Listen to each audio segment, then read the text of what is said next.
War breaking news 24 पर इस वक्त आपके सामने इजराइल ईरान से बीच युद्ध से जुड़ी बड़ी खबर आपके सामने। इजराइल और ईरान के बीच सीज फायर को लेकर अमेरिकी राष्ट्रपति डोनाल्ड ट्रंप ने ऐलान कर दिया अपने सोशल मीडिया अकाउंट पर। कहा 6 घंटे के बाद से यह सीज फायर लागू हो जाएगा और अगले 24 घंटे में यह जंग जो पिछले 12 दिनों से चली आ रही थी वो खत्म हो जाएगी।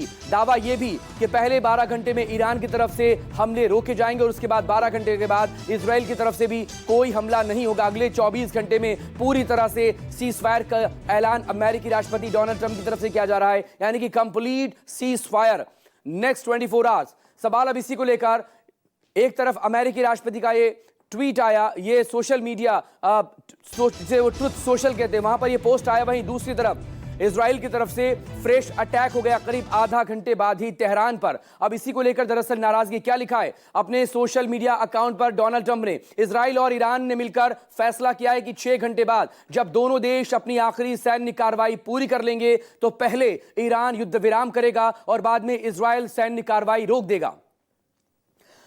इसके बाद 12 दिनों से चली आ रही जंग आधिकारिक तौर पर खत्म मानी जाएगी। जब एक देश सीज फायर लागू करेगा तो दूसरा देश अपनी सैन्य कार्रवाई को रोक देगा। आगे डोनाल्ड ट्रंप ने यह भी लिखा, शांति बनाए रखेगा, साथ ही युद्ध विराम के नियमों का सम्मान करेगा। लेकिन दूसरी तरफ ईरान की तरफ से ऐसे किसी भी सीज फायर को लेकर कोई कंफर्मेशन अभी तक नहीं आई है, यही सबसे बड़ी बात है। और इस सब के बीच दरअसल जो अटैक इजराइल की तरफ से किया गया है तेहरान को टारगेट करते हुए लविजान के इलाके में, उसको लेकर एक नाराजगी और बड़ी खबर। सैन्य अभियान बंद करने पर अभी सहमति नहीं। ईरान के विदेश मंत्री अब्बास अरागची ने साफ कर दिया है, the final decision on the cessation of our military operations will be made later। फिलहाल इस तरह से as of now there is no agreement on any ceasefire of military operations। साफ उनकी तरफ से किया गया, इस तरह का कोई एग्रीमेंट नहीं है सीज फायर करने को लेकर। ये ईरान के विदेश मंत्री अब्बास अरागची कह रहे हैं, उनका ये एक्स पोस्ट आपके सामने। एक और वॉर ब्रेकिंग आपके सामने न्यूज़ 24 पर आप देखिए। जी, जिस तरह से बड़ा दावा अमेरिकी राष्ट्रपति डोनाल्ड ट्रंप की तरफ से किया गया सीज फायर को लेकर, दावा यह कि 6 घंटे के बाद से यह शुरू होगा, 12 घंटे पहले ईरान रुकेगा, उसके 12 घंटे बाद इजराइल रुकेगा और अगले 24 घंटे में दुनिया जो 12 दिनों से जंग देख रही थी वो पूरी तरह से खत्म हो जाएगी।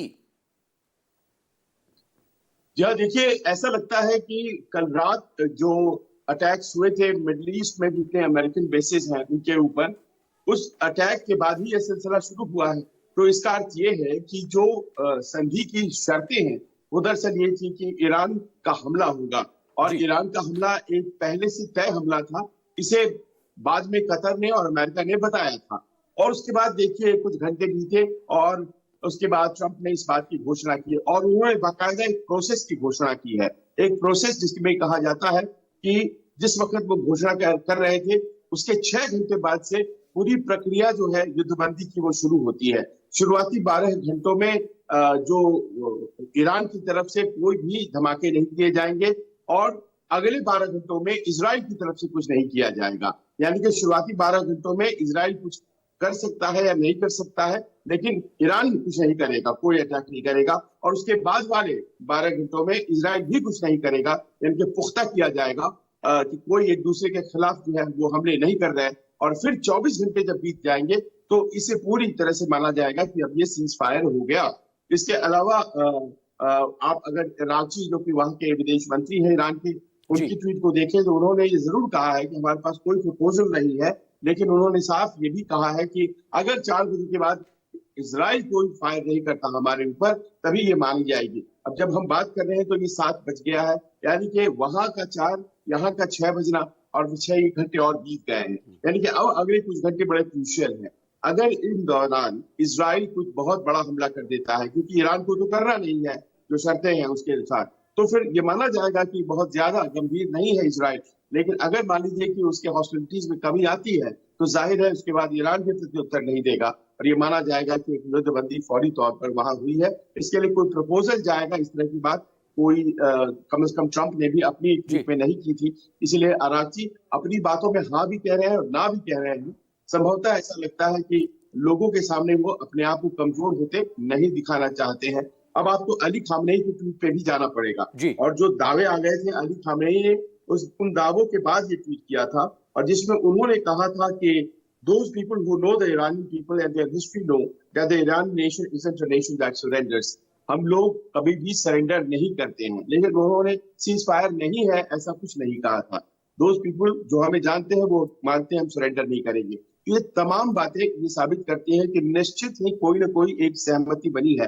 अब वो सहमति कैरी आउट हो पाती है या नहीं हो पाती है, मकसूद यही तय करेगा कि युद्ध खत्म होगा या नहीं। लेकिन इस सबके बीच जो खबर आ रही है वो ये कि इजराइल ने एक और ईरानी साइंटिस्ट को मार दिया। लविजान और तेहरान के इलाके पर फिर से इजरायली एयरफोर्स ने स्ट्राइक की। क्या ये प्रोवोक करने की एक बार फिर से कोशिश है? क्योंकि आपको याद होगा कैसे 13 जून को ये वॉर शुरू हुई थी। इजराइल के उस अटैक के बाद जब एक तरफ ओमान में मीटिंग होने वाली थी संडे को, और फ्राइडे को ये फ्रेश अटैक किया गया जिसमें तमाम टॉप जनरल्स, तमाम टॉप कमांडर्स, तमाम टॉप न्यूक्लियर साइंटिस्ट मार दिए थे इजराइल ने। क्या यह इतना आसान होगा सीज फायर ईरान के लिए, या अमेरिका के लिए मुश्किलें बढ़ा रहा है नेतन्याहू रेजीम?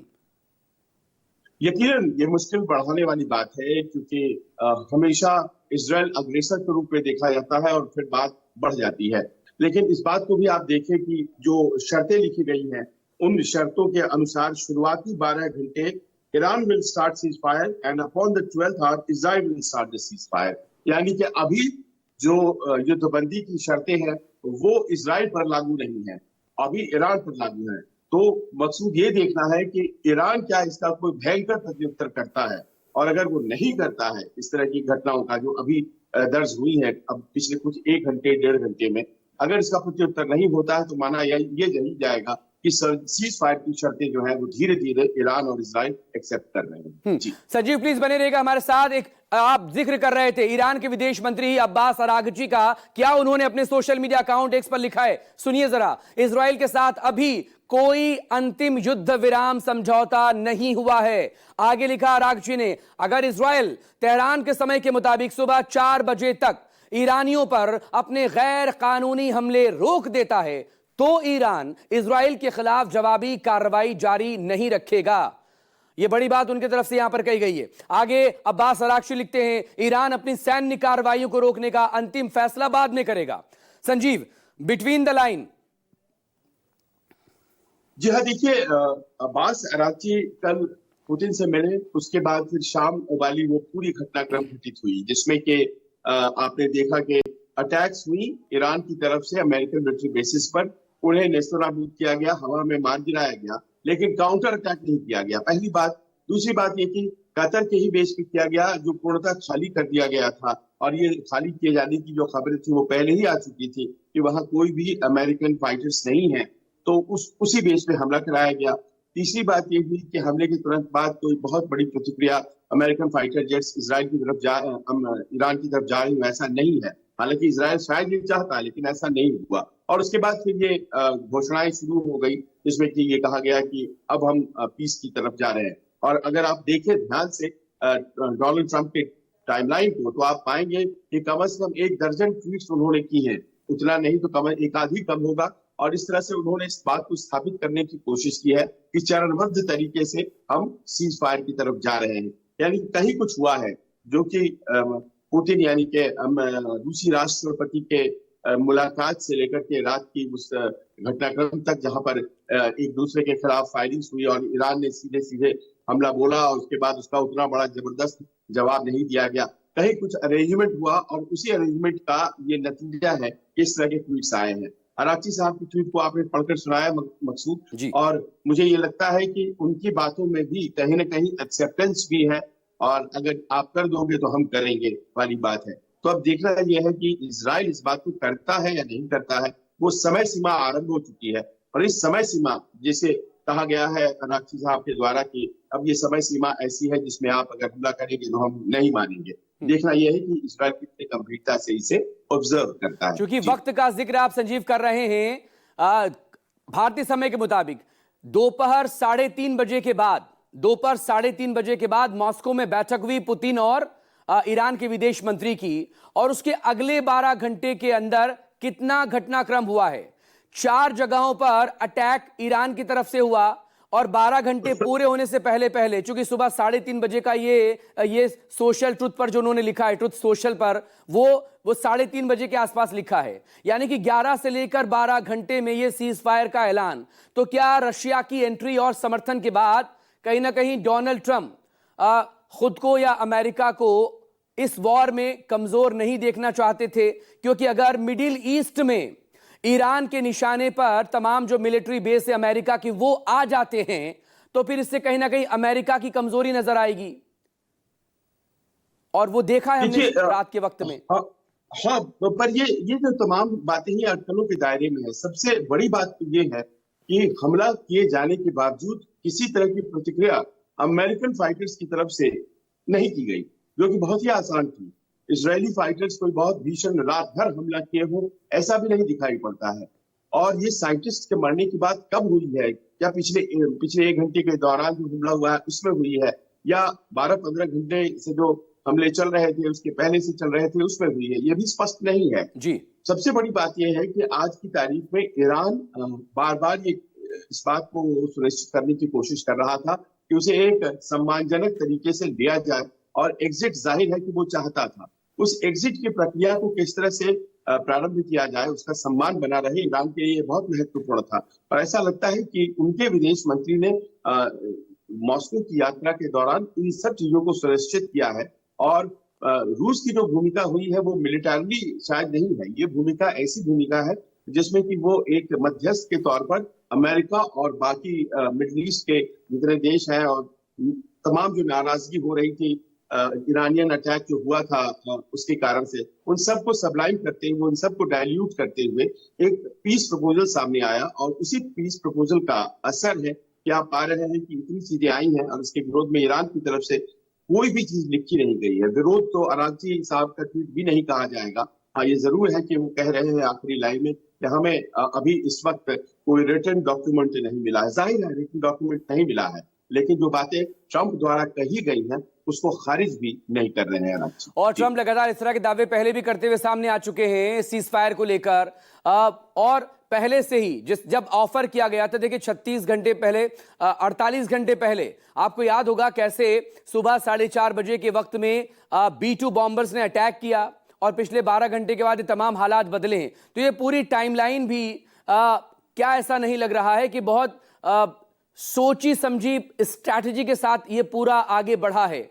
अमेरिका की एंट्री भी हो गई, रूस की एंट्री के साथ ये सीज फायर का ऐलान अमेरिका की तरफ से यहां पर किया जा रहा है, और पर्दे के पीछे कहीं ना कहीं वो डिप्लोमैटिक चैनल जिसे स्टार्ट करने की कोशिश थी और रशिया ने ये ऑफर किया था, ये सब कुछ क्या वही सब पक्का है पर्दे के पीछे, संजीव, जिसको लेकर हम लगातार बात भी कर रहे थे? देखिए, सबके परस्पर अपने हित हैं। दुनिया का बादशाह अमेरिका बने रहना चाहता है तो हर बार वो सीज फायर की घोषणा करता है, और उसने इस बार भी सीज फायर की घोषणा कर दी है दो देशों के बीच में, यानी कि इजराइल और ईरान के बीच में। ईरान जाहिर है कि आज की तारीख में ऐसे में जबकि उसके पास एक्टिव सपोर्ट किसी भी बड़ी महाशक्ति का नहीं था और वो इस युद्ध को उस तरह से खींच नहीं सकता था अगर अमेरिका एक्टिव होता है, तो ऐसे में उसे भी एक सम्मानजनक एग्जिट चाहिए था और उनकी अपनी अली खुमैनी की रजीम बनी रहे इस बात को भी सुनिश्चित करना था। इस बात के लिए संभवतः अमेरिका तैयार है, भले इजराइल तैयार हो ना हो, लेकिन अमेरिका तैयार है और उन्होंने भी इस ग्रेसफुल एग्जिट को स्वीकार किया।